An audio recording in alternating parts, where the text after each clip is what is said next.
Mais du coup, comment ça se passe quand tu te prépares? Quand est-ce qu'on commence vraiment le marathon COP? Parce que j'imagine que c'est un petit peu le point culminant de l'année quand même. En fait, il démarre déjà 2 mois avant. C'était ta première COP déjà ou pas? Non, ma 3e. Ok, donc 2 mois avant, vous êtes en mode prépa. On prépare nos positions, donc il y a tout le trajet politique, quoi. On prépare notre position pour influencer la position belge qui elle-même va influencer la position de l'Union européenne, donc il y a tout un trajet vraiment de plaidoyer à faire, et puis l'attention médiatique grossit, chaque année tout le monde se réveille en septembre en disant « Ouh, le climat c'est important », et donc voilà, on a aussi, souvent il y a des mobilisations aussi, donc la pression monte, et puis alors dès qu'on arrive à la COP, là, on bascule dans le concret, l'opérationnalisation. Donc, on arrive souvent un jour plus tôt parce qu'en général, on a des réunions stratégiques avec toutes les ONG internationales la veille. Il y a combien de personnes à ces réunions? Une grosse centaine, donc des représentants vraiment de partout. En fait, ça dépend d'où les COP sont, fatalement, parce que là, il y a beaucoup de gens qui n'ont pas pu venir. Ouais, c'est ça. Et donc, et là, avec le Covid, en plus, on était 100, mais je pense que d'habitude, on est quand même un peu plus. Et donc, on fait le point sur qu'est-ce qu'on attend des négociations, qu'est-ce qu'on va observer, comment on se répartit les différents sujets, parce qu'il faut imaginer qu'en fait, on saucissonne l'accord de Paris en différents sujets, parce qu'il y a plein de trucs là-dedans, et chacun se répartit en petits groupes thématiques, et donc impossible de suivre tout, et donc c'est l'idée qu'on se mette en coordination pour ça. Et puis, les négociations commencent, et on refait une grosse session stratégique au milieu des 2 semaines pour faire le point entre nous et voilà, voir sur quoi on va appuyer et sur qui on va pousser précisément. Monsieur, pour qu'on comprenne bien le contexte, cette COP, c'est dans un grand centre de conférence. Il y a des représentants de différents gouvernements, de différents pays, de différentes organisations internationales. Tout ça se passe dans des salles de réunion. Il y a un peu des réunions toute la journée avec les différents représentants qui se rencontrent. Au milieu de ça, il y a un hall avec des stands et différentes activités. Vous, concrètement, vous avez accès à quoi? C'est quoi le planning d'une journée quand vous passez là-bas? Ouais, donc c'est ça, tu l'as assez bien décrit. C'est un peu comme une grande foire, en fait. Ah, tire à la carabine, canard et foire au boudin.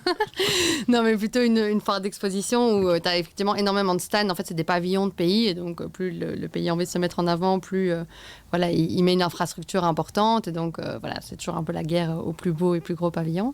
Puis, tu as des petites salles de délégation. Donc, c'est vrai, en fait, ça s'appelle des cotes, des mini-salles blanches. Voilà.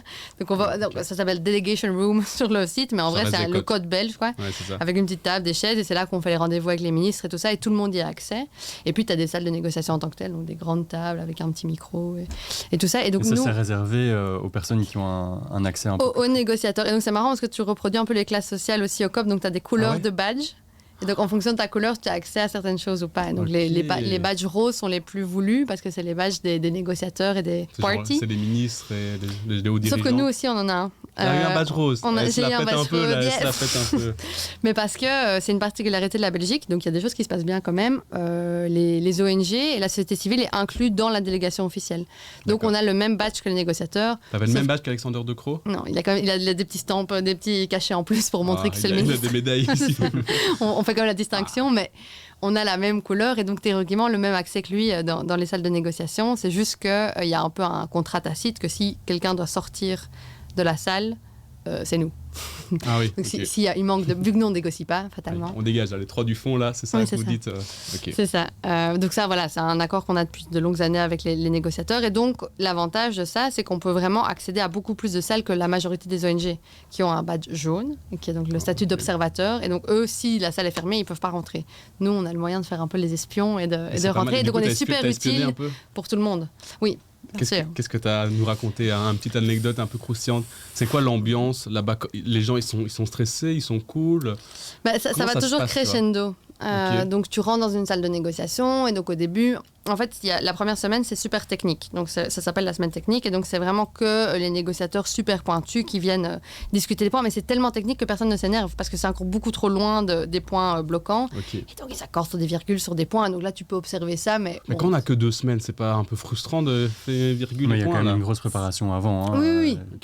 Mais après, je crois que c'est indispensable parce qu'il faut qu'ils se voient pour mettre tout ça se mettre d'accord sur tout ça. Et donc, ça va selon... Enfin, parfois, il y a des sujets qui bloquent direct même au point technique. Mais bon, en général, ça, c'est encore plutôt soft. Et puis, il y a la deuxième semaine où là, les ministres arrivent Donc là, ça devient beaucoup plus politique, évidemment. Et donc là, il y a beaucoup plus de calculs. Et donc là, tu vois vraiment un grand jeu de société se passer parce que tu te rends compte que dans une salle de négociation, le Brésil va être super agressif, hyper violent. Je donne des noms, c'est des exemples comme ça. Non.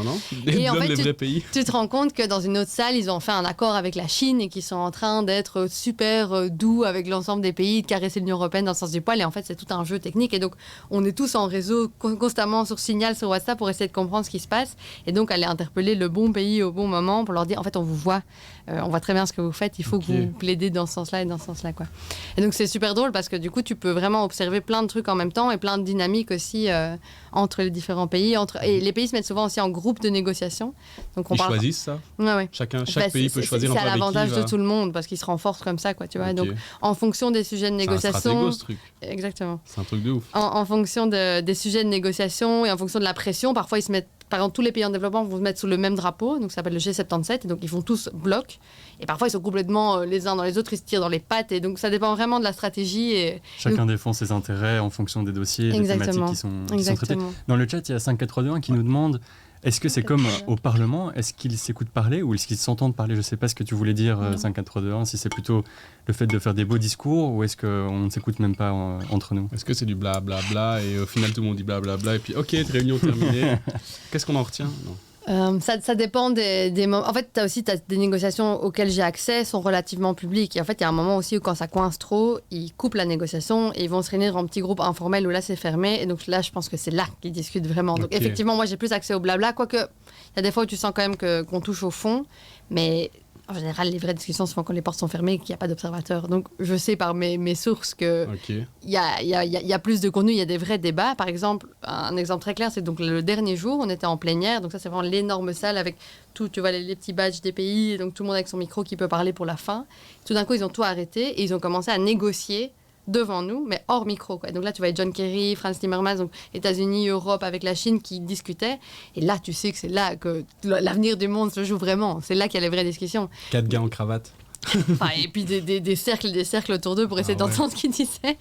Et puis boum, ça partait avec l'Inde, et puis hop, ça revenait avec les Africains. Et donc tu vois qu'en fait, ils ont essayé de régler les derniers détails. Donc là, c'est vraiment quelques minutes avant de clôturer le... Enfin, ça a duré 1h30, et donc on a eu super beaucoup de retard, notamment pour ça qu'on a fini si en retard, mais parce qu'en fait, ils ont vu que ça n'allait pas aller. Ils n'avaient pas le temps de se remettre en négociation officielle avec tous les petits micros allumés, etc. Et donc, ils ont juste commencé à discuter partout. Donc, c'était une plénière dans la plénière, mais complètement informelle, pas très démocratique. Parce qu'il n'y a pas d'hierarchie au final. S'il y en a 5 qui décident de se mettre en rond, là, il n'y a personne qui peut dire hey, stop maintenant. Le président est s'il vous plaît.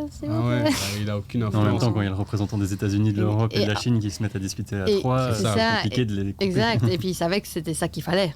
Même si, aux yeux du monde, il allait ridicule, parce qu'en gros, on est en train de négocier 2 semaines en 2 heures sans que personne ne puisse vérifier et écouter. Mais c'est comme ça que ça se passe souvent à la fin. C'est que les derniers ajustements se passent un peu à l'amiable entre les grandes puissances. Tout ça doit être entériné d'une certaine manière. Donc il y a encore une modification de l'accord final sur base de la discussion qu'ils ont à ce moment-là, où on change un mot, en tout cas, ils ont consolidé leur position finale, parce qu'on n'était vraiment pas sûr. Donc le texte final était plus ou moins acceptable pour une série de pays, surtout les pays les plus riches.